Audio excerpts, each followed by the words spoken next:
The richer countries are vaccinating their people 20 times faster than the developing world. This inequity has to be removed. अमीर और गरीब मुल्कों में इंसदादे corona vaccine की Mousavi तकसीम की ज़रूरत है। आलमी इदारा किरदार अदा करे। तरक्की पजीर मुल्कों के लिए कर्जों में सहूलत कोरोना वबा के खात्मे तक जारी रहनी चाहिए।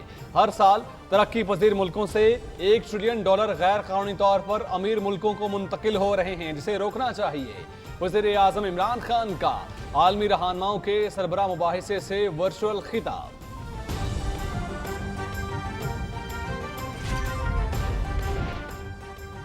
वज़ीर आज़म इमरान खान को बिल गेट्स का टेलीफोन। पाकिस्तान को फाइनेंशियल सर्विसेज की फराहमी और पोलियो के खात्मे पर गुफ्तगू। हुकूमत मुल्क से पोलियो के खात्मे के लिए पुरआज़म है। मुल्क में इस साल पोलियो केसेस में नुमाया कमी आई है। वज़ीर आज़म Imran Khan. Bill and Melinda Gates foundation Pakistan से पोलियो के खात्मे के लिए मुआवनत जारी रखेगी। Bill Gates. दोनों रहनुमाओं का अफगानिस्तान में पोलियो मुहिम दोबारा शुरू करने पर भी तबादला ख्याल।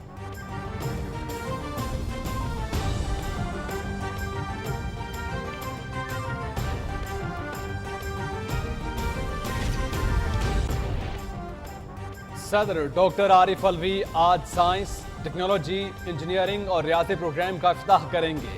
वजारत साइंस और टेक्नोलॉजी 50 सरकारी हायर सेकेंडरी स्कूलों में पायलट प्रोजेक्ट शुरू करेगी। तुलबा का इंतखाब उनकी सलाहियत और इस्तेदाद की बुनियाद पर किया जाएगा और ट्रेनिंग मॉड्यूल्स तैयार किए जाएंगे। मंसूबे पर कश्मीर समेत पूरे मुल्क में अमल दरामद किया जाएगा।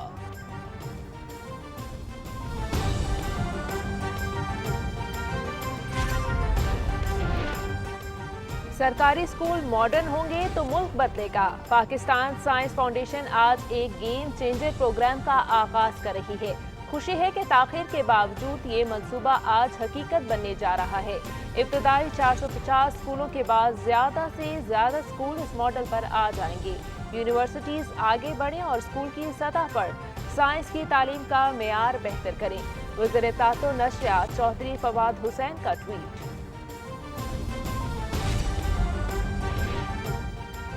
वज़ीर ख़ारिजा शाह महमूद कुरैशी से बरतानवी पार्लियामेंट के पाकिस्तानी निजात रुकन लॉर्ड वाजिद खान की मुलाकात। पाकिस्तान और बरतानिया के दरमियान गहरे कसरुल-जहती दो तरफा ताल्लुकात हैं। बरतानिया से इक़्तिसादी, तिजारती और सियासी ताल्लुकात के फ़रोग़ के लिए पुरअज़्म है। बरतानवी पार्लियामेंट में मसला कश्मीर उजागर करने पर पाकिस्तानी निजात पार्लियामेंटेरियंस की खिदमात काबिल कदर हैं। वज़ीर ख़ारिजा शाह महमूद कुरैशी।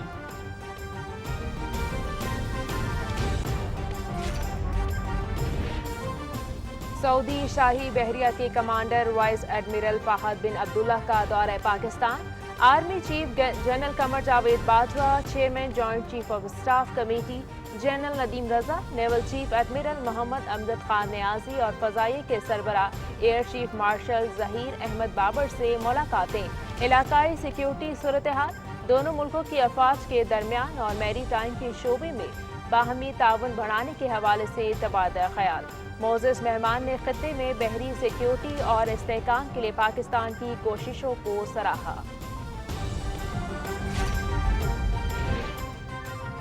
कॉमेडी किंग उमर शरीफ की मैयत को कराची में उनकी क़यामगाह पर पहुंचा दिया गया। उमर शरीफ के घर पर उनके मद्दाहों की आमद का सिलसिला जारी। नमाज जनाजा क्लिफ्टन के उमर शरीफ पार्क में सपहर 3 बजे अदा की जाएगी। तदफीन अब्दुल्ला शाह गाजी के मज़ार के अहाते में की जाएगी।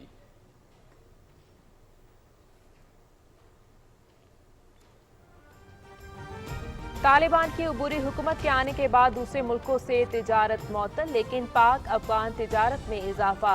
अफगानिस्तान से रोजाना फलों और दूसरी अशिया से लदे 450 ट्रक पाकिस्तान आ रहे हैं। पाकिस्तानी हुकाम के इकदाम से अफगानिस्तान से ज्यादा गाड़ियों का दाखिला मुमकिन हुआ।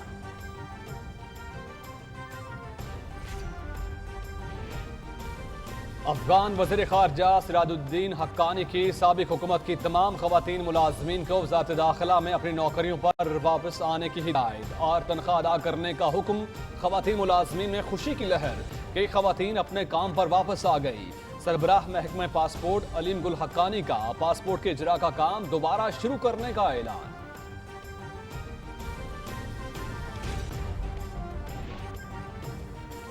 भारत के गैर कानूनी जेर कब्जा जम्मू कश्मीर में भारतीय फौजियों की श्रीनगर, शुपियां, बांडीपुरा और कुपवाड़ा के अजला में मुहासरे और तलाशी की कार्रवाइयां। हुर्रियत रहनुमा कालमी तंजीमों से रियासती आवाम को भारतीय मजालिम से निजात दिलाने के लिए अपना किरदार अदा करने पर जोर। श्रीनगर में आज़ादी के हक और भारत मुखालिफ मुजाहिरों के बाद सख्त पाबंदियां। मुजाहिरों को रोकने के लिए अहम मकामात पर फौज के इजाफी नफरी तैनात। काबिज फौज की ड्रोन्स के जरिए और नाके लगाकर लोगों की तलाशी।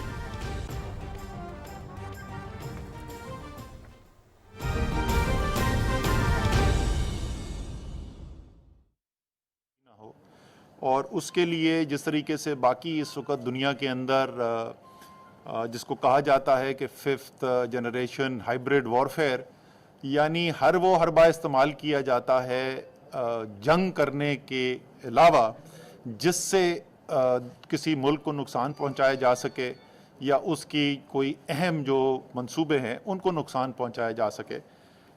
और वही हम देखते रहे हैं सीपेक के ऊपर भी अक्सर जो है बार बार जो है ऐसी चीज़ें फैलाई जाती हैं, ऐसी खबरें फैलाई जाती हैं जिससे जो है वो मायूसी फैले या जिससे एक गलत तासुर दुनिया को दिया जा सके, सिर्फ पाकिस्तान के अवाम को नहीं, दुनिया को एक तासुर दिया जा सके। वो तो उनकी तो हमें बात समझ में आती है, लेकिन बदकिस्मती से कभी कभी हम शायद दानिस्ता शायद गैर दानिस्ता तौर पे कुछ हमारे भी जो हैं भाई लोग, हमारे पाकिस्तानी, वो भी उस डिसइंफॉर्मेशन कैंपेन का हिस्सा बन जाते हैं। तो इसी तरीके से अभी हुआ, आज से कुछ अर्सा पहले एक बल्कि 2 रिपोर्ट्स इशू की गई, लेकिन एक रिपोर्ट खसूसी तौर पे उसमें से उन्होंने कहा कि जी अमेरिका का एक कोई थिंक टैंक है, उन्होंने ये रिपोर्ट की और उन्होंने कहा कि सीपेक जो है 4 बड़ी मोटी मोटी बातें उसमें उन्होंने कही। एक तो उन्होंने कहा कि जी इसकी जो मालूमात है वो कोई मिलती ही नहीं, गैर शफाफ हैं, पता ही नहीं चलता, सब छुपाया हुआ है। दूसरा उन्होंने कहा कि कोई खुफिया कर्जे हैं इस सीपेक के अंदर जो पाकिस्तानी कौम के ऊपर डाल दिए गए हैं। तीसरी चीज़ उन्होंने ये कही कि इसके लिए जो कर्जे दिए गए हैं वो महंगे कर्जे हैं और वो बुनियादी तौर पर कमर्शियल कर्जे हैं। और चौथी बात जो उसी से एक हद तक जुड़ी हुई थी वो ये है कि हमारे कर्जे जो है मुल्क के सीपेक की वजह से ख़तरनाक हद तक पहुंच गए और हमारी डेट सस्टेनेबिलिटी जो है वो ख़तरे में पड़ गई है इन महंगे कर्ज़ों की वजह से। तो इन चारों चीज़ों के ऊपर आपसे एक एक चीज़ का हम आपको जवाब देते हैं। पहली बात तो मालूमात जो हैं वो शफाफ नहीं है जी। मालूमात देखें जी, जो सीपेक के मंसूबे किए गए उसके ऊपर मालूमात एक दफ़ा नहीं कई दफ़ा दोहराई जा चुकी हैं। पार्लियामान के अंदर सेनेट की कमेटी जो प्लानिंग की है वो सीपेक पे सवालात पूछती है, जो कौमी असम्बली की कमेटी है वो सीपेक के बारे में सवाल पूछती है। और एक मुश्तरका कमेटी बनाई गई थी, जॉइंट कमेटी पार्लियामेंट की, जिसमें सेनेटर्स भी हैं और जिसके अंदर कौमी असम्बली के मेंबर्स भी हैं। पिछली असम्बली की टर्म में मैं भी उस कमेटी का हिस्सा था। तो एक पार्लियामेंट्री ओवरसाइट जो है वो भी इसके ऊपर मौजूद है। जो मंसूबे इसमें ज़्यादा जिनकी बात की जाती है वो पावर के मंसूबे हैं, बिजली के मंसूबे हैं। बिजली के मंसूबों के ऊपर जो भी उसका टैरिफ है, उसकी प्रोजेक्ट की कॉस्ट कितनी आई और उसकी कमर्शियल फाइनेंसिंग स्ट्रक्चर वगैरह क्या है, वो भी नेपरा के पास सब मौजूद हैं, वेबसाइट के ऊपर मौजूद हैं, वहाँ से जाके ली जा सकती है। और आखिरी एक अहम बात यह है कि हम एक IMF प्रोग्राम के अंदर का हिस्सा हैं और तमाम ये जो इंफॉर्मेशन जो है, अगर आपको याद हो जब IMF का प्रोग्राम शुरू हुआ था उसके बिल्कुल शुरू में बहुत इसकी बात होती थी कि सीपेक की इन्फॉर्मेशन के बारे में, और उन्होंने हमसे वो इन्फॉर्मेशन मांगी, हमने उनसे शेयर कर ली, उसमें था ही कुछ ऐसा नहीं। और उसके बाद आपने शायद कभी भी दोबारा IMF के मुज़ाकरात में सीपेक के कर्ज़ों के ऊपर कुछ नहीं सुना होगा।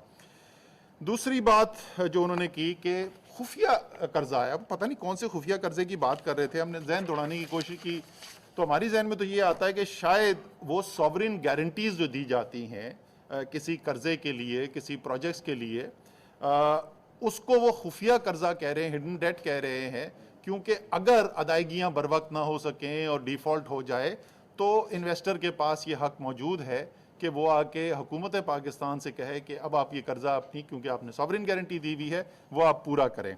क्योंकि पावर परचेजेस जो है वो हुकूमत पाकिस्तान है, वो सेंट्रल पावर परचेजिंग एजेंसी है जो हुकूमत की है, इसलिए उसके पीछे जो है वो हुकूमत की सॉवरेन गारंटी होती है। इसमें दो बातें हैं।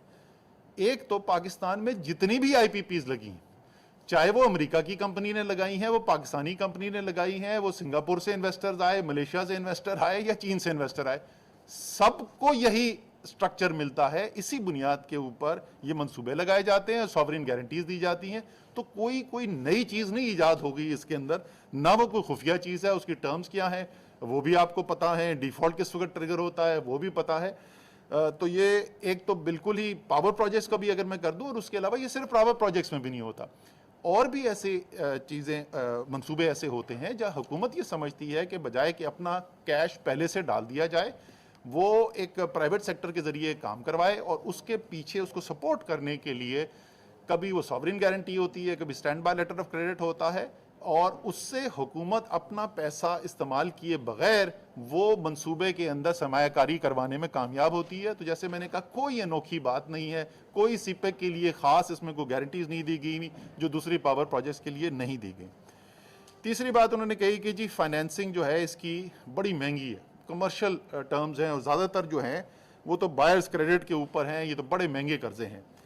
अच्छा, इन कर्ज़ों को दो हिस्सों में अगर हम तकसीब कर लें तो एक तो वो हैं जो प्राइवेट मंसूबे हैं, निजी शोबे के मंसूबे हैं, पावर प्रोजेक्ट्स हैं, एक बड़ी तादाद में वो लगे, उनके लिए जो कर्ज़े लिए गए, और दूसरे वो हैं जो हुकूमत को कर्ज़े दिए गए जिसमें बाकी इंफ्रास्ट्रक्चर प्रोजेक्ट जिससे हुकूमत ने किए सीपेक के।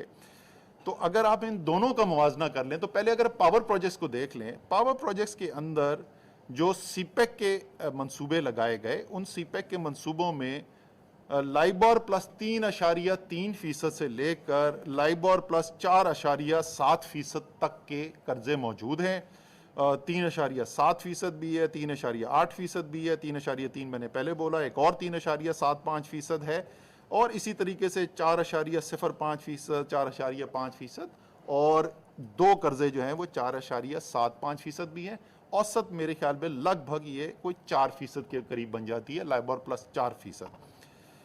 अब पावर प्रोजेक्ट्स जो किए गए, जो power projects Chinese financial agencies के बजाय दूसरी फाइनेंशियल एजेंसीज ने फाइनेंस किए, और इसके अंदर वर्ल्ड बैंक की जो प्राइवेट सेक्टर लेंडिंग आर्म है, इंटरनेशनल फाइनेंस कॉरपोरेशन IFC, वो इसके अंदर शामिल है, इसके अंदर एशियन डेवलपमेंट बैंक शामिल है, इसके अंदर जर्मनी की DEG जो लेंडिंग एजेंसी है, डेवलपमेंट फाइनेंस एजेंसी है, वो शामिल है, और मुख्तलिफ इस तरीके के ज़्यादातर मगरबी इदारे हैं या मल्टीलैटरल एजेंसीज हैं।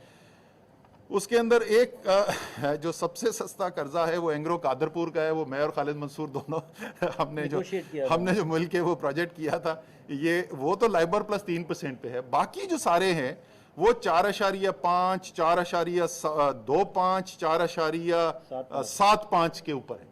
यानी औसतन जो चाइनीज फाइनेंसिंग है इन पावर प्रोजेक्ट्स की, वो उससे कम है बनिस्बत उसके कि जो ये दूसरी एजेंसी से कर्जे लिए गए।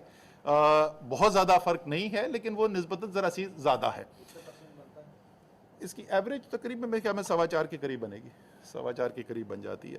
कहने की बात यह है कि प्राइवेट सेक्टर के निजी, मैं दोबारा उसको रिपीट कर दूं, निजी जो शोबे ने मंसूबों के लिए जो कर्जे लिए गए, उसमें चाइनीज़ जो फाइनेंसिंग आई वो निस्बतन थोड़ी सी उससे कम ही है जो दूसरे मगरबी इदारों से या मल्टीलैटरल एजेंसी से आई। जो सरकार ने, हुकूमत ने लिए कर्जे, उन कर्जों के अंदर जो मेजॉरिटी है वो गवर्नमेंट कंसेशनल लोन की सूरत में 2% के ऊपर लिए गए।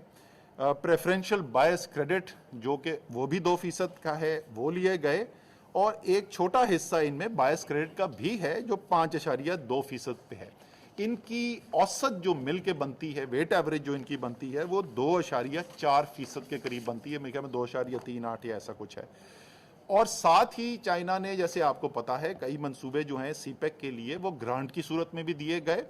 वोकेशनल ट्रेनिंग इंस्टीट्यूट अभी गवादर के अंदर मुकम्मल हुआ है, ईस्ट बे एक्सप्रेसवे है, एयरपोर्ट अभी बन रहा है। तो अगर मैं इनको भी शामिल कर लूँ तो मजमूई तौर पे हुकूमत को जो कर्जा मिला, ये जो ग्रांट मिली, उसकी एवरेज जो है वो 2% से भी कम है, वो 1.98% बनती है। अच्छा, ये हम पहले भी बता चुके हैं, लेकिन क्योंकि वो बाहर मुल्क में रिपोर्ट छपी और पाकिस्तान के कुछ मीडिया में, कुछ अखबारों के अंदर वही रिपोर्ट इधर छप गई, इदारिये लिख दिए गए कि जी बहुत बड़े सवाल उठा लिए गए हैं, तो ये वही जवाब हैं जो हम दोबारा दोहरा रहे, जो पहले भी कौम के साथ शेयर किए जा चुके हैं। आखिरी जो चीज़ है, और ज़ाहिर है इससे आपको नज़र आ रहा है कि इंफ्रास्ट्रक्चर की फाइनेंसिंग के लिए, और ये हैं 20 साल के कर्जे, 5 साल का ग्रेस पीरियड है, तो जो प्रोजेक्ट फाइनेंस अगर आप देखें तो उसके लिए ये बहुत ही अट्रैक्टिव ये शराइत हैं जिसकी बुनियाद के ऊपर ये कर्जे फराहम किए गए। चौथी जो चीज़ है वो ये कि चीन से कर्जों की वजह से पाकिस्तान में कर्जे जो हैं वो ख़तरनाक हद तक पहुंच गए हैं। तो पाकिस्तान का मजमूई जो इस वक्त कर्जा है, अंदरूनी और बैरूनी, अगर मैं वो सारा मिला लूँ तो उसका 10% चीन से है, और बाकी जो है वो या तो अंदरूनी हमारे बैंक्स के कर्जे हैं या वो बाहर से कर्जे हैं। अगर मैं सिर्फ बैरूनी कर लूँ, पाकिस्तान की एक्सटर्नल डेट एंड लाइबिलिटीज जो है, तो उसका 26% जो है वो चीन से बनता है। तो वो जो 74% है, जो पैसा हमने बाकी दुनिया से लिया, और ज़्यादातर पैसा उसमें वो मगरबी दुनिया से या मल्टीलैटरल से लिया, उस 74% से पाकिस्तान को ख़तरा नहीं हुआ, इस 26% से ख़तरा हो गया। बिल्कुल लग आर्ग्यूमेंट है। और जैसे मैंने कहा कि ये मैं पहले भी बोल चुका हूँ, मुझे याद है अमेरिका की एक ऑफिशियल जो है उन्होंने एक स्टेटमेंट दिया था, उसके बाद भी मैंने कहा था कि पाकिस्तान का डेट सस्टेनेबिलिटी का चैलेंज ज़रूर है, इसमें कोई शक नहीं है, लेकिन वो उसकी वजह चीन के कर्जे नहीं है, वो पाकिस्तान के अपने मसाइल हैं जिसकी वजह से हमें डेट सस्टेनेबिलिटी के चैलेंजेस फेस करने पड़ते हैं। आखिरी चीज़ जो सीपेक के मैं पावर प्रोजेक्ट्स के बारे में ये कहना चाहता हूँ कि वो अच्छे शराइत थे, बुरे शराइत थे, वो शराइत सारी दुनिया के लिए थे और वो अवेलेबल कर दिए गए, सारी दुनिया को ऑफर कर दी गई कि आइए आप कर्जे, आप अपने मंसूबे लगाएं इन शराइत के ऊपर। और उन शराइत के ऊपर मंसूबे लगाने के लिए सिर्फ चाइना के इन्वेस्टर्स आए, या वो चाइनीज इन्वेस्टर्स ने खुद लगाए, या उन्होंने पाकिस्तानी प्राइवेट सेक्टर के साथ पार्टनरशिप पे वो मंसूबे लगाए।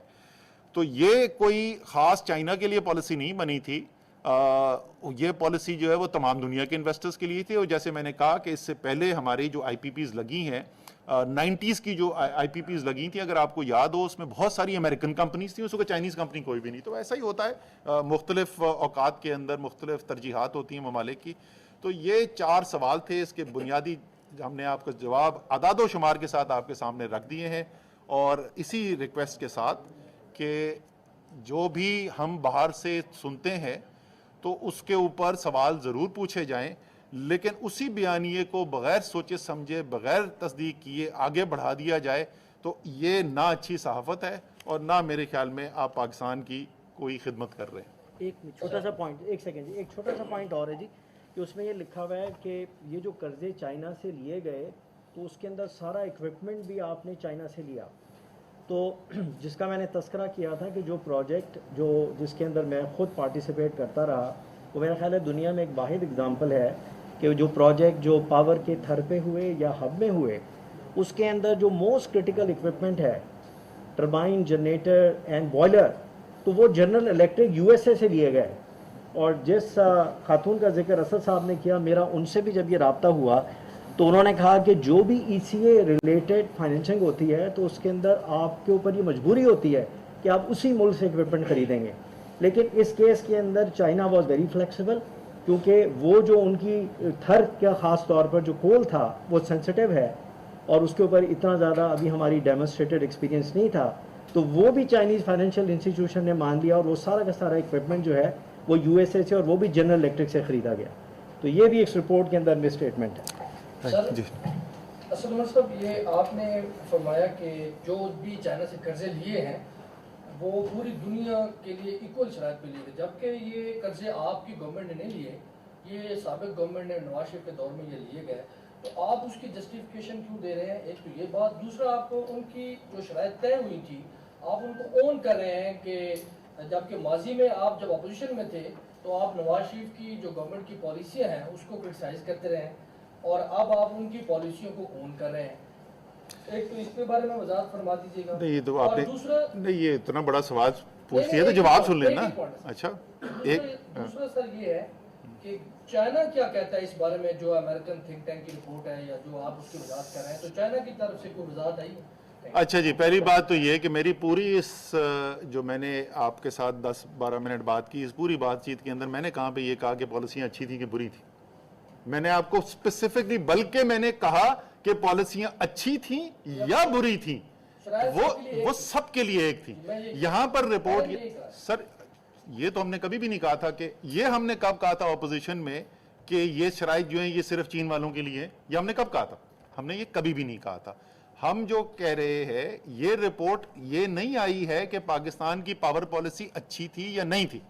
ये रिपोर्ट ये आई है कि सीपेक ने पाकिस्तान की तबाही मचा दी और सीपेक में चाइना के लिए वो उनसे उन शराइत के ऊपर चीजें ली गई हैं जो उन्होंने कहा नहीं है, लेकिन बाकी किससे लिए जाते थे कर्जे, तो एक मुवाजना किया जा रहा है। और मैंने आपके सामने मुवाजना रख दिया कि अगर ये महंगे हैं तो यार मैंने आपको बाकी भी सारे जो इदारे हैं उनसे जो हमने कर्जे लिए वो भी सामने रख लिए, तो फिर वो भी महंगे थे। सर दो चीज़ें का एक्सप्लेन कर दीजिए। अमेरिकन का हमें पता है कि अमेरिका और चाइना की वॉर चल रही है, उनके थिंक टैंक से बहुत सालों की फाइनेंसिंग वहीं से आ रही होती है। पीटीआई की हुकूमत जब से इक़्तिदार में आई है, आपकी हुकूमत की तरफ से कुछ गलतियाँ उसी तरह दानिस्ता या गैर दानिस्ता जो हुई हैं, उससे जो सीपेक को नुकसान हुआ है, पर्टिकुलरली जब चीज़ें कुछ आप स्मूथ करने की कोशिश कर रहे थे, आपने 10th जेसीसी की, अगर फिर एक स्टेटमेंट कैबिनेट से आ जाती है जी कि माजी में जो सड़कें बनी थी उसकी क्वालिटी चेक करने के लिए कमेटी बन जाएगी, तो आधी से ज़्यादा सड़कें तो सीपेक की बनी हुई हैं। आपकी अपनी पार्टी की और गवर्नमेंट की पॉलिसीज कितना डैमेज कर रही हैं? नंबर 2, इसमें सर जो रिटर्न ऑन इक्विटी है, that was also one of the concerns. कुछ ऐसे प्रोजेक्ट्स हैं जिसमें जो नॉर्मल उस वक्त 17% या 25%, उससे भी एवरेज से ज़्यादा 34% के ऊपर भी शायद एक दो प्रोजेक्ट्स में था। ये इन्फॉर्मेशन शेयर की थी। ठीक है, आप बोलते रहो। हाँ हाँ, सर, मैं बताता हूँ ना, मैं जवाब देता हूँ। हाँ। ये वो रेशियोज के ऊपर आपकी क्या पोजीशन है? बाकी तो चीज़ आपने सारी एक्सप्लेन कर। सर पहले वाला जो आपका सवाल था उसको शुरू वाला पार्ट में जरा सा मिस कर गया था। बेसिकली कि मतलब पार्टी की पॉलिसीज जो थी और गवर्नमेंट की, आपके मतलब सही, मैं आपको चले वो दोनों चीज़ों का जवाब दे देता हूँ। पहले मैं दूसरे वाले का जवाब दूँ बिकॉज उसका तो बड़ा बराह रास्त जवाब है। सर मेरे ख्याल में जो रेट ऑफ रिटर्न ऑफर किए गए थे वो उससे ज़्यादा थे जो ऑफर करने चाहिए। ये रिकॉर्ड का हिस्सा है। मैंने ज़ुबानी कोई एक आम सियासतदान की तरह एक सिर्फ मीडिया का स्टेटमेंट नहीं किया था, मैंने फॉर्मल नेपरा रिव्यू पिटिशन जमा की थी और उस फॉर्मल रिव्यू पिटिशन की यहाँ पर इस्लामाबाद में हियरिंग हुई थी और उसके बाद उन्होंने छोटी सी तब्दीली रेट ऑफ रिटर्न में नहीं की थी, बट बाकी उन्होंने छोटी सी तब्दीली ज़रूर की थी बिकॉज मैंने उसमें सब क्रिटिकल प्लांट्स को रोकने का भी कहा था। वो बाद में फिर सब क्रिटिकल प्लांट्स नहीं आए। मैं वही कह रहा हूँ, ये पॉलिसी अच्छी थी या बुरी थी, इसके ऊपर बहस की जा सकती है। मेरे ख्याल में, मैं आपको दोबारा बोल रहा हूँ, मेरे ख्याल में रेट ऑफ रिटर्न जो ऑफर किए गए वो उतने ज़्यादा रेट ऑफ रिटर्न ऑफर करने नहीं चाहिए थे, राइट। लेकिन इसका इससे क्या ताल्लुक है कि चीन ने पाकिस्तान की तबाही कर दी कि नहीं कर दी? वही रेट ऑफ रिटर्न पे अमेरिकी आ जाता था, वो आ जाता। अब दूसरी जो बात की इन्होंने कि पॉलिसी के स्टेटमेंट ऐसे आ जाते हैं जिससे हमें नुकसान होता है सीपेक का। हमने बड़ी तफसील से उस दिन आपको, क्योंकि ये तो एक सब्जेक्टिव चीज़ है, ये मेरा तजिया हो सकता है, मेरे ख्याल में सीपेक का नुकसान हो गया बहुत ज़्यादा, आपके ख्याल में सीपेक बहुत ज़्यादा कामयाब हो गया, तो हमने इस जज्बात से निकल के आपके सामने ठोस आदादो शुमार, एक आदादो शुमार के साथ बताया था। जिस मर्जी जाविये से देख ले, सीपेक पे इस हुकूमत के आने के बाद ज़्यादा काम हुआ है बनिस्बत पिछले हुकूमत के दौर के अंदर। तो वो स्टेटमेंट का नुकसान हो रहा है ये नहीं हो रहा, वो अंग्रेजी में बोलते हैं the proof of the pudding is in the eating. तो रिजल्ट भाई ये बता रहे हैं कि नुकसान नहीं हो रहा। और जहां तक चाइना के उसकी स्टेटमेंट की ताल्लुक है और उनके पॉइंट ऑफ व्यू की ताल्लुक है, आपने जेसीसी भी देख ली, आपने चाइना के एम्बेसडर का स्टेटमेंट भी देख लिया, उनकी तरफ से तो वो कोई भी ऐसी तनकीद नहीं नजर आ रही है जो हमें अमूमी तौर पर सुनने को मिलती है। ये जो सारा मसला है इसका लोन का, उसके मार्कअप का, उसकी रिपेमेंट का, उसकी वजह से जो प्रेशर दूसरे लोन बढ़ रहे हैं या रिपेमेंट्स बढ़ रहे हैं, इसके अलावा भी एक मसला है वो टाइमलाइन का। आपने जो बेसिक टाइमलाइन रखी थी मुख्तलिफ मंसूबों की फ्रॉम प्रोजेक्ट टू प्रोजेक्ट, क्या उसमें डिले की वजह से भी नहीं सर, देखें इसके अंदर जो आपके प्रोजेक्ट्स थे ये भी मैं पिछली दफ़ा बड़ी तफसील से हम आपको बता चुके हैं, और उसमें सारे प्रोजेक्ट जो हैं वो ना सिर्फ मुकम्मल किए गए, वक्त पर मुकम्मल किए गए। जो डिलेस कोविड के बाद आई हैं वो इनिशिएशन ऑफ प्रोजेक्ट है, नए प्रोजेक्ट्स की शुरू करने के ऊपर जो है बाद में डिले आई। तो ऐसा नहीं था कि प्रोजेक्ट कंप्लीट हुआ था या निफ्स कंप्लीट था और रुक गया। ज़्यादातर प्रोजेक्ट जो हैं वो वक्त के ऊपर कंप्लीट हुए हैं, और डिलेज जो हैं जो अमूमी तौर पे पाकिस्तान के पीएचडीपी प्रोजेक्ट्स के अंदर बहुत बड़ा एक मसला बनता है कि उन डिलेज की वजह से कॉस्ट बढ़ती जाती है, यहाँ पे उसकी कोई significant contribution.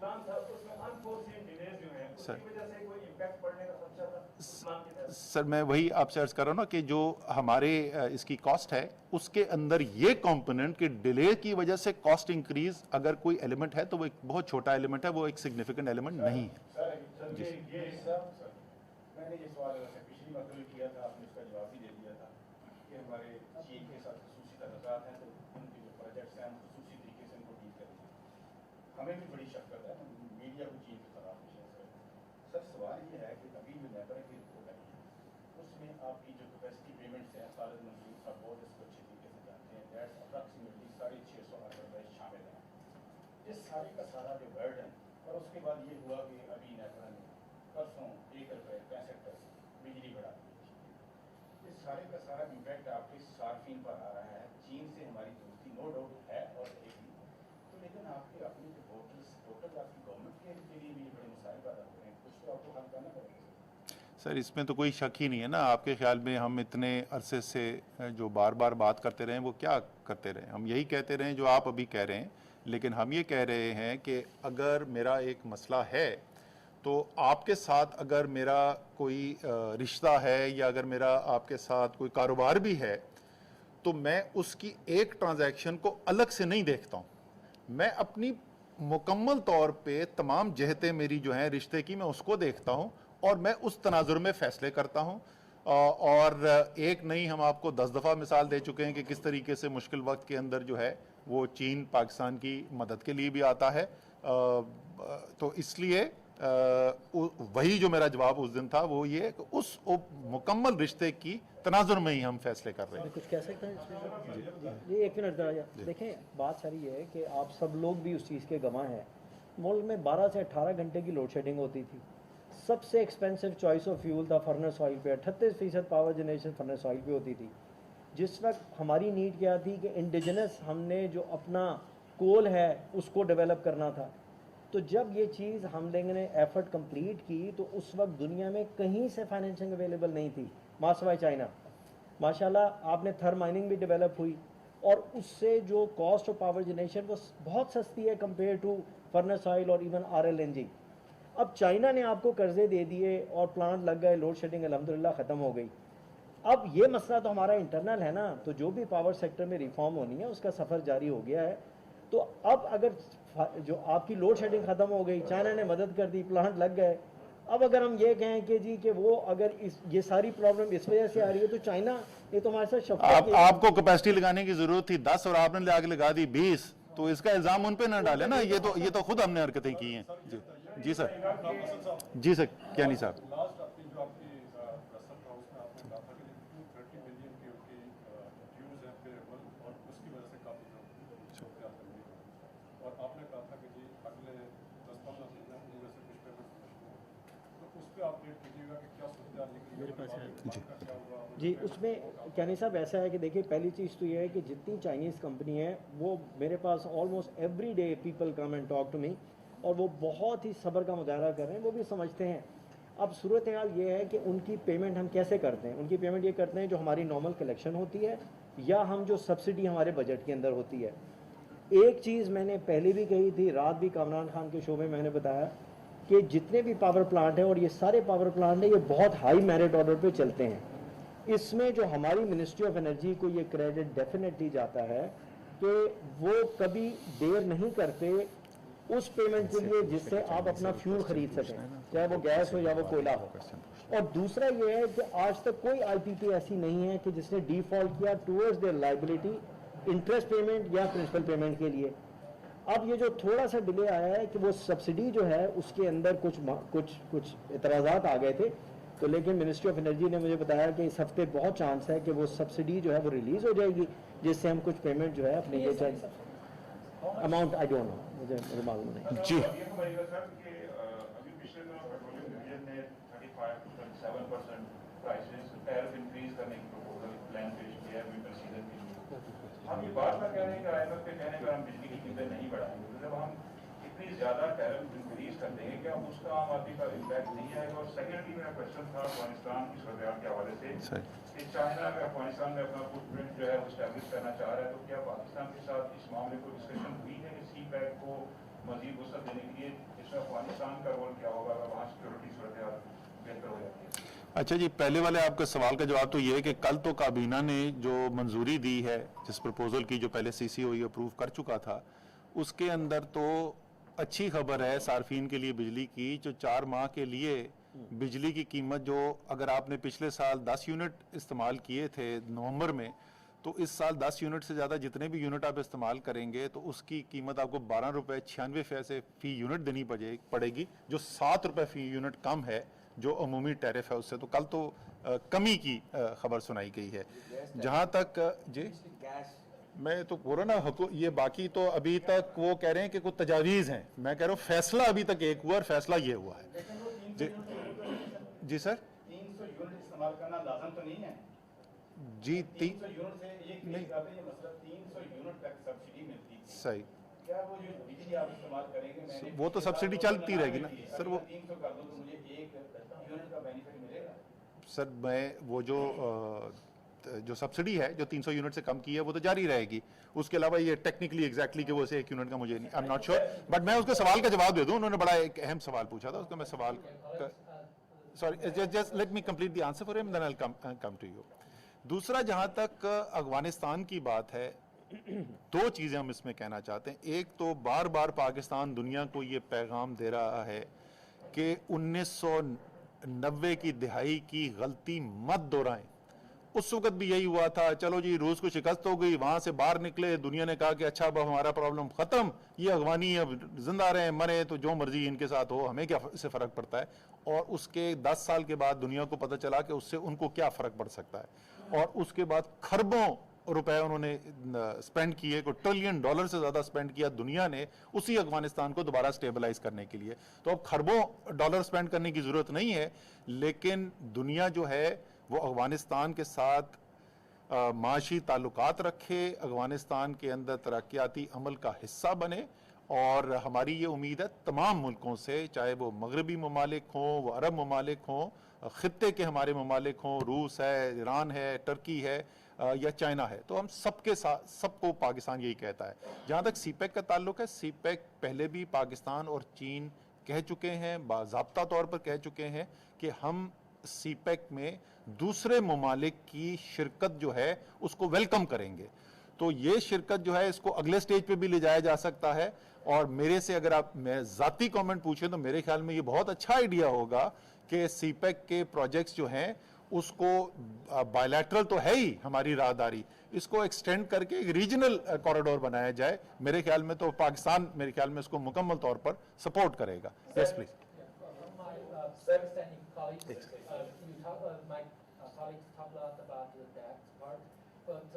How do you compare to the debt that the CPEC creates?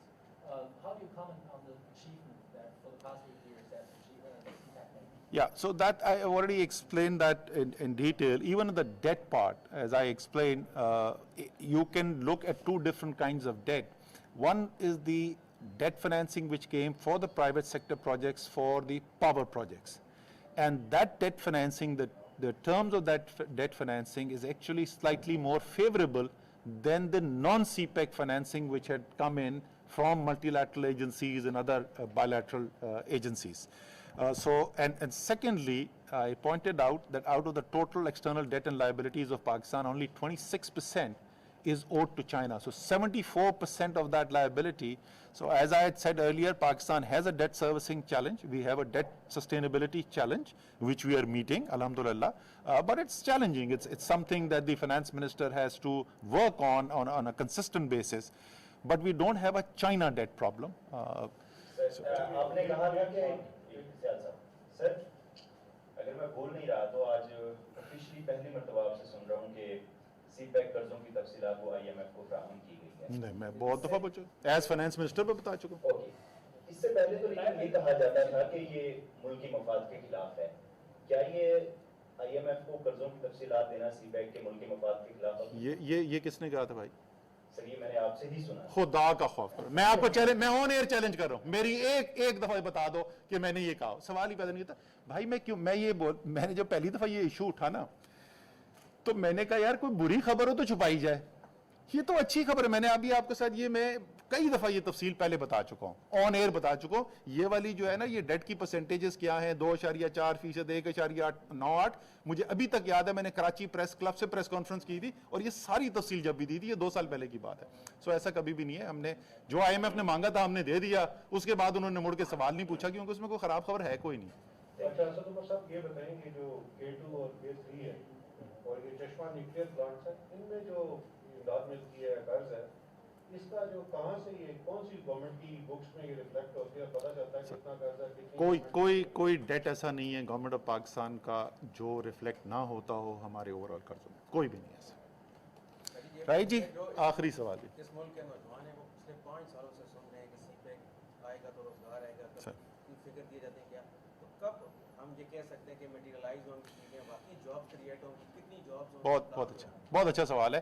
देखिए सीपैक की जो पहले फेज के अंदर जो आए ना, वो इंफ्रास्ट्रक्चर के प्रोजेक्ट्स थे, वो कैपिटल इंटेंसिव हैं, लेकिन लेबर उसमें ज़्यादा इस्तेमाल नहीं होती। वो लोग बोलते हैं जी हज़ारों नौकरियां बनी, लेकिन वो चंद हज़ार नौकरियां थी, वो ज़्यादातर लो स्किल्ड नौकरियां थी। और मकसद नहीं है उस इन्वेस्टमेंट का, एम्प्लॉयमेंट जनरेशन मकसद नहीं है। जो जॉब्स आनी है वो जॉब्स आपकी आनी है जो अब हमारे नए काम शुरू हुए हैं। आपकी इंडस्ट्रियलाइजेशन से जॉब आनी है। मैं एक सिर्फ फैक्ट्री पे गया, चाइनीज जो लाहौर के पास है, और वहां पर एक शिफ्ट के अंदर 2800 पाकिस्तानी वर्कर काम कर रहा था एक शिफ्ट के अंदर। सो जब आपकी इन्वेस्टमेंट आती है इंडस्ट्री के अंदर, ख़ास तौर पे इस किस्म की, इस नौइयत की इंडस्ट्री, जिस तरीके से phone manufacturing, mobile phone manufacturing की इन्वेस्टमेंट जिस तरीके से आ रही है, या टेक्सटाइल गारमेंट्स की जो इन्वेस्टमेंट आ रही है, तो एक एक जो इन्वेस्टमेंट है, एक एक फैक्ट्री जो है वो हज़ारों एम्प्लॉयमेंट्स क्रिएट करती है। तो एक तो ये है। दूसरा, ज़राअत का आपको हमने बताया, नया JWG पिछले साल बना था। ज़राअत के अंदर इंशाल्लाह ताला जिस तरीके से बड़ी एक्साइटिंग नए प्रोजेक्ट्स आ रहे हैं, उसके अंदर आपकी एम्प्लॉयमेंट जनरेट होगी। एंड जिसको अंग्रेजी में कहते हैं last but not the least, IT का जो JWG जो अभी फाइनलाइज हुआ है, आपको पता है कि पाकिस्तान में बहुत बड़ी तादाद के अंदर, पाकिस्तान इस वक्त दुनिया के उन 5 ममालिक में जिससे सबसे ज़्यादा फ्रीलांसिंग का काम किया जा रहा है, IT बेस्ड डिजिटल काम किया जा रहा है। तो इस बहुत बड़ी जो तादाद में हमारे लोग हैं, ये जो IT का JWG बना है सीपैक के अंदर, इससे इंशाल्लाह ताला आप देखेंगे कि हज़ारों जॉब जो हैं इधर से अच्छा क्रिएट सर, होंगी। एक साथ मैं और ऐड करूँगा। देखिए ये जो प्रोजेक्ट लगे हैं ना, इवन पावर प्रोजेक्ट के, वो थर के अंदर भी लगे और दूसरी जगह भी लगे, तो ड्यूरिंग कंस्ट्रक्शन बहुत से लोगों को मुलाजमत मुहैया हुई। फिर जो सप्लाई चेन था उसके अंदर भी लोगों को मुलाजमतें मुहैया हुई। इसके बाद अब ये जो सारे प्रोजेक्ट ऑपरेशन फेज में जा रहे हैं, तो पाकिस्तानी इंजीनियर्स, टेक्नीशियन को भी वहाँ पे रखा जा रहा है। लेकिन क्योंकि state of the art technology है, तो ग्रेजुअली अगर कोई चाइनीज एक्सपर्ट आए वो फेज आउट हो जाएंगे, हमारे more people will keep on coming. Investment आ चुकी है। Thank you. विफाकी वज़ीर मनसूबाबंदी असद उमर की चेयरमैन सीपैक खालिद मंसूर के हमरा इस्लामाबाद में न्यूज़ कॉन्फ्रेंस। कहा कि सीपैक से मुतालिक ऐसी खबरें फैलाई जाती हैं ताकि मायूसी फैलाई जा सके, गलत तासुर फैले, बदकिस्मती से, डिसइंफॉर्मेशन से गैर यकीनी की सूरत हाल पैदा होती है। उन्होंने वाज़ेह किया कि पाकिस्तान तहरीक इंसाफ की हुकूमत आने के बाद सीपैक पर काम तेज़ हुआ है। आगे बढ़ेंगे, खबर आप तक पहुँचाएँ कि अक़वाम मुत्तहिदा के तहत trade and development world leader summit dialogue से वर्चुअल खिताब करते हुए वज़ीर आज़म इमरान खान ने आलमी सतह पर कोरोना बहरान से मुआशी बहाली के लिए 4 नुकाती हिकमत अमली की तजवीज़ दी है।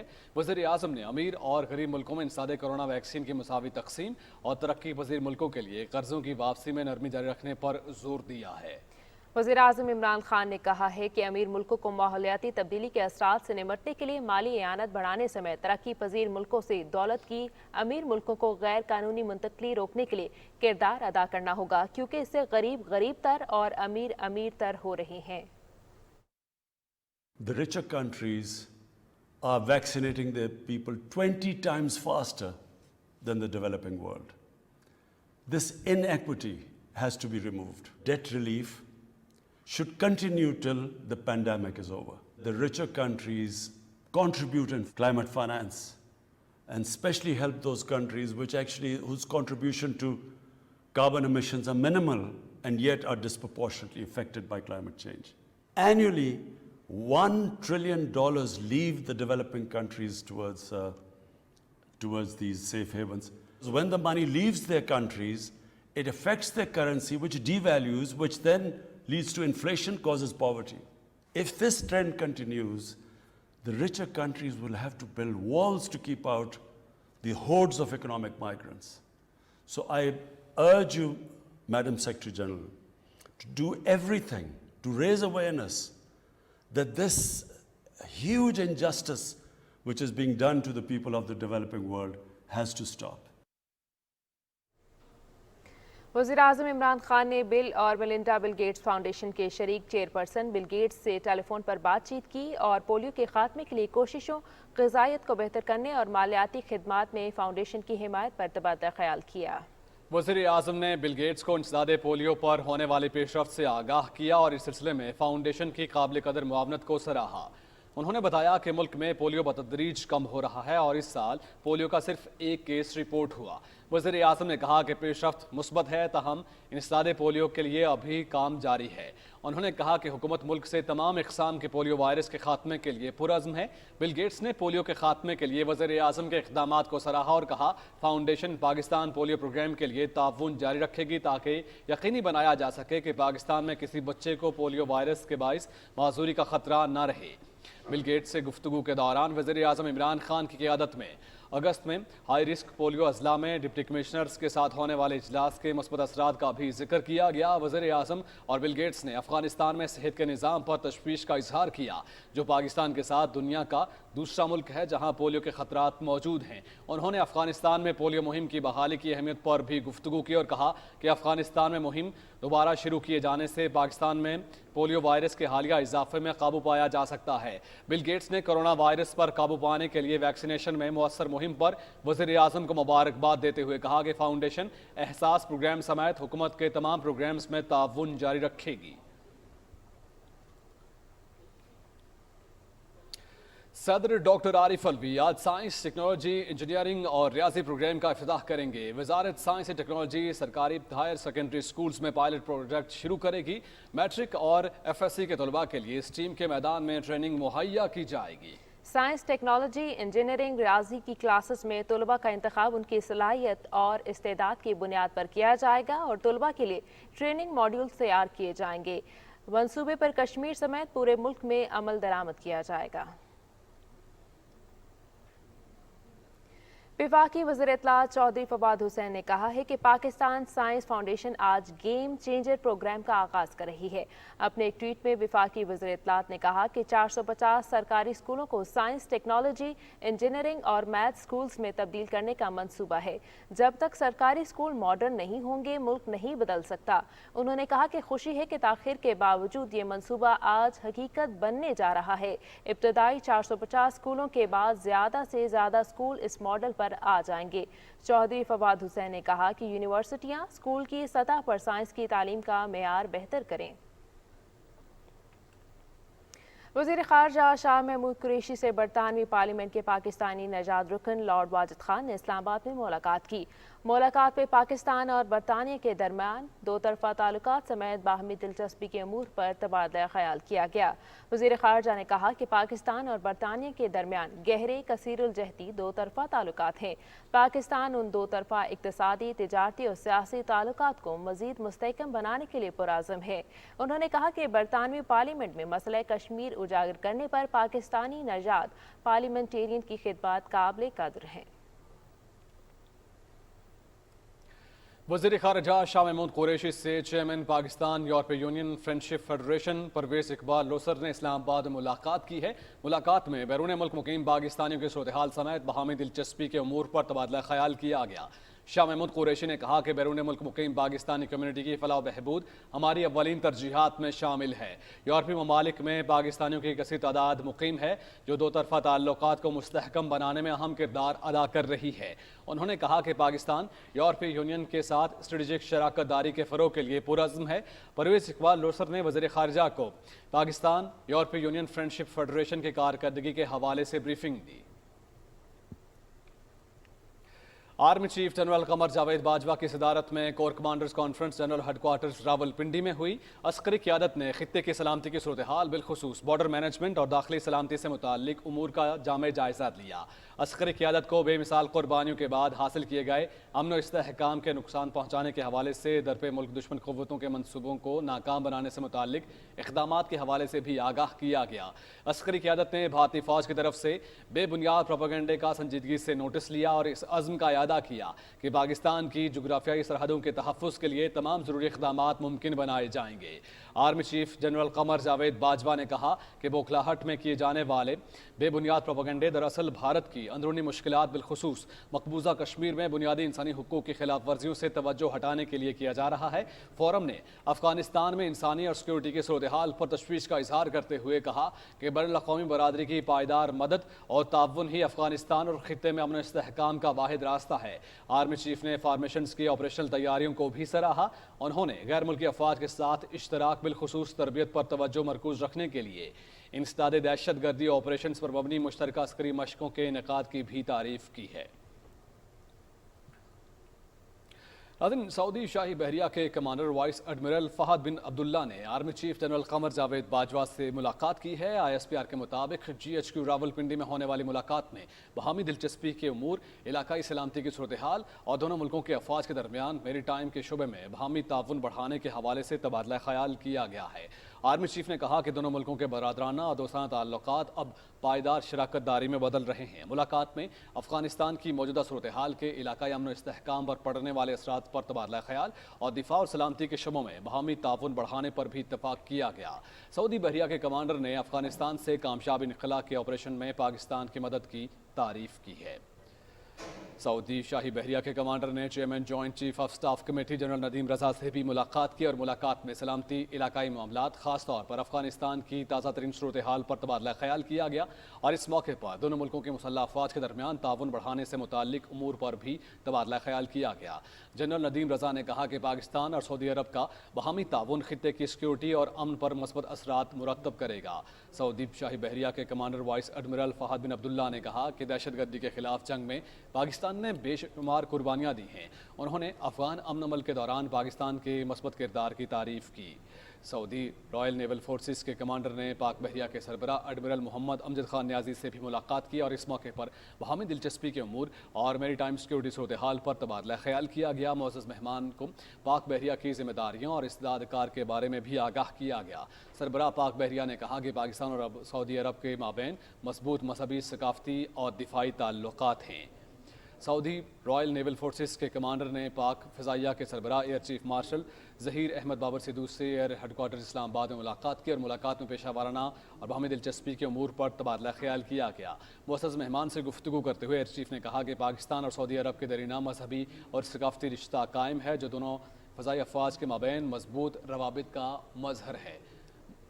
मुलाकात में फ़रीक़ैन ने बहामी ताउन को मज़ीद फ़रोग़ देने के अज़्म का इआदा किया गया। आगे बढ़ेंगे, खबर आप तक पहुँचाएँ कि मज़ाह के बेताज बादशाह अदाकार उमर शरीफ का जस्द खाकी गुलशन इकबाल कराची में उनकी क़यामगाह पर पहुँचा दिया गया है। उमर शरीफ के एक घर पर उनके मदाहों की आमद का सिलसिला सुबह से ही जारी है। इस वक्त हमारे नुमाइंदे सुहेल जमाली उमर शरीफ की क़यामगाह पर मौजूद हैं। उनसे इस हवाले से तफसील मालूम करते हैं। क्या तफसीलात और क्या मनाज़र हैं सुहेल जमाली इस वक्त वहाँ पर? जी, मैं इस वक्त गुलशन इकबाल कराची में उमर शरीफ की क़यामगाह पर मौजूद हूँ। यहाँ पर उनका जस्द खाकी ईदी के सर्द खाने से मुंतकिल किया जा चुका है। तकरीबन 1 घंटा कबल यहाँ हर आँख अश्कबार है और उनके जस्द खाकी को पाकिस्तानी परचम में लपेटा गया है। यहाँ मुख्तलिफ़ शहरों से भी लोग आए हैं, उनके मद्दा आए हैं। लाहौर से शीबा हसन मौजूद हैं, आफ्ताब आलम मौजूद हैं हमारे साथ। इस वक्त उनके उमर शरीफ के साथ काम करने वाले स्टेज के अदाकार इरफान मलिक और अली हसन मौजूद हैं, जिन्होंने पिछले बरस भी उनके साथ शिकागो में स्टेज शो किया था और उसके बाद कराची के आर्ट्स काउंसिल में भी आखिरी प्रोग्राम उनके साथ किया था। हम इनसे मालूम करेंगे कि क्या यादें हैं उमर शरीफ की। जी इरफान साहब बताइएगा कि इस वक्त क्या फीलिंग्स हैं आपकी, क्या महसूसात हैं? देखिए फीलिंग तो ये है कि वो हमारे उस्ताद थे और उनसे हमने सब कुछ सीखा था, और स्ट्रगल टाइम में भी वो, और उस्ताद बाप के बराबर होता है, तो वो हमें मारते भी थे, हमें डांटते भी थे, हमें सिखाते भी थे। जिस शहर में जाते थे उनके शागिर्द वहाँ पे बन जाते थे। हम दोनों से जो उनकी उनसियत थी वो तो हमसे भुलाई नहीं जा सकती। बस मैं यही कहूँगा कि अल्लाह ताला उनकी मग़फ़िरत करे और उन्हें जन्नतुल फिरदौस में आला मुकाम अता करे। हमारे साथ इस वक्त अली हसन भी मौजूद हैं, हम उनसे बात करेंगे कि उन्होंने कैसा पाया उमर शरीफ को, और उमर शरीफ किस तबीयत की और हंसमुख और मिलनसार थे। स्टेज के अलावा भी आम ज़िंदगी में भी लोगों के काम आने वाले थे। जी बताइएगा। बिल्कुल, हमने उमर भाई को एक उस्ताद की तरह पाया, एक बाप की तरह पाया, क्योंकि वो हमारे को हर ऊंच नीच सिखाते थे, जुमले, पंच लाइन बेटा कैसे बोलनी है, कैसे करना है। जैसे लास्ट ट्रिप हमने अमेरिका में उनके साथ किया, वो उनका लास्ट ट्रिप रहा और कोविड से पहले की बात है, और हम 3 महीने एक साथ थे और एक ही मतलब होटल पे। तो माशाल्लाह वहाँ पे इतना ऐसी केयर करते थे हमारी जैसे हम सगी औलाद हो। दुआ करें कि अल्लाह ताला उनकी मग़फ़िरत फरमाए, उनको जन्नतुल फिरदौस में आला मकाम अता फरमाए। अब से कुछ देर बाद उमर शरीफ का जज़्दे खाकी क्लिफ्टन में अब्दुल्ला शाह गाज़ी के मज़ार की जानिब रवाना होगा। उससे पहले उनकी नमाज जनाजा उमर शरीफ पार्क में अदा की जाएगी, जिसके लिए हतमी इंतज़ामात मुकम्मल हो चुके हैं। जी सोहेल जमाली, बहुत शुक्रिया आपका। नाज़रीन, अपने मज़ाक और अदाकारी से लोगों के चेहरों पर मुस्कुराहट सजाने वाले कॉमेडियन किंग उमर शरीफ की नमाज नाज़ा कराची में अदा की जाएगी, और नमाज नाज़ा के हवाले से इंतज़ामात और उनकी तदफीन और उमर शरीफ की ज़िंदगी के बारे में जानते हैं कराची से ही हमारे नुमाइंदे अली असगर अरबाब इस वक्त हमारे साथ हैं। जी अली असगर, बताइएगा इस बारे में। देखिए, उमर शरीफ जो है वो पाकिस्तान की एक ऐसी शख्सियत है जिसने कॉमेडी की दुनिया में बहुत नाम कमाया, और वो ऐसी शख्सियत थी कि जो मुरझाए हुए चेहरे उनको मुस्कुराहट में बदल देता था, महफ़िलें जो होती थी उनको कहकों में बदल देता था। और यही फ़न उमर शरीफ को कुदरत ने अता किया था कि उन्होंने न सिर्फ मुल्की और बैनुल-अक़वामी सतह पर जो है शोहरत हासिल की, और जो है वो पाकिस्तान का नाम रोशन किया, और उन्हें जो है उनकी मज़ाह और फ़न अदाकारी के बायस कॉमेडी किंग कहा जाता है। और उन्होंने स्टेज की दुनिया को न सिर्फ ज़िंदा बल्कि आबाद भी रखा। तो आज बड़ी जो है बदकिस्मती ये है कि वो आज हम में नहीं रहे हैं, मगर उनकी यादें और उनका किया हुआ काम और उनके जो स्टेज ड्रामे वो हम सबको मुस्तकबिल में भी जो है मुस्कुराहटें हमारे चेहरों पे बिखेरते रहेंगे। उमर शरीफ की जो काफ़ी अरसे से अलील थे, और आपको पता होगा कि कराची के निजी अस्पताल के दौरान उनका जब इलाज चल रहा था तो वफाकी वज़ीर इत्तला और नशियात फवाद चौधरी साहब और सिंध के गवर्नर इमरान इस्माइल साहब जो हैं उन्होंने भी अस्पताल का दौरा किया और उनसे मुलाकात की थी, और हर मुमकिन उनके साथ ताउन का इज़हार किया था। और उसके बाद वफाकी हुकूमत की जानिब से कोशिशें की गई ताकि उनके जो है बैरून मुल्क के इलाज के लिए जो है तमाम इंतज़ामात किए गए, और सिंध हुकूमत की जानिब से भी उसमें अपना किरदार अदा किया गया। यूँ उमर शरीफ जो है यहाँ से जो है अमेरिका के लिए एयर जो एम्बुलेंस है उसके ज़रिए जो है रवाना किया गया, मगर बदकिस्मती ये है कि वो जब जर्मनी के करीब पहुँचे तो जर्मनी में उनकी तबीयत जो है ख़राब हो गई, और उसके बाद उन्हें जो है वहाँ अस्पताल में इलाज के लिए दाखिल किया गया, मगर बदकिस्मती से वो जो है वो जो है हम में नहीं रहे। और आज आपको बता चलूँ कि गुज़िश्ता रोज़ उसकी जो डेड बॉडी थी, उसका जसद खाकी था, वो इस्तांबुल लाया गया और वहाँ पे टर्किश एयरलाइन के ज़रिए आज सुबह उनकी जो है मैयत है वो कराची लाई गई। जी अली असगर, बहुत शुक्रिया आपका, कराची से हमें तमाम तफसीलात से आगाह कर रहे थे। और यहाँ शामिल करेंगे मौसम का अहवाल।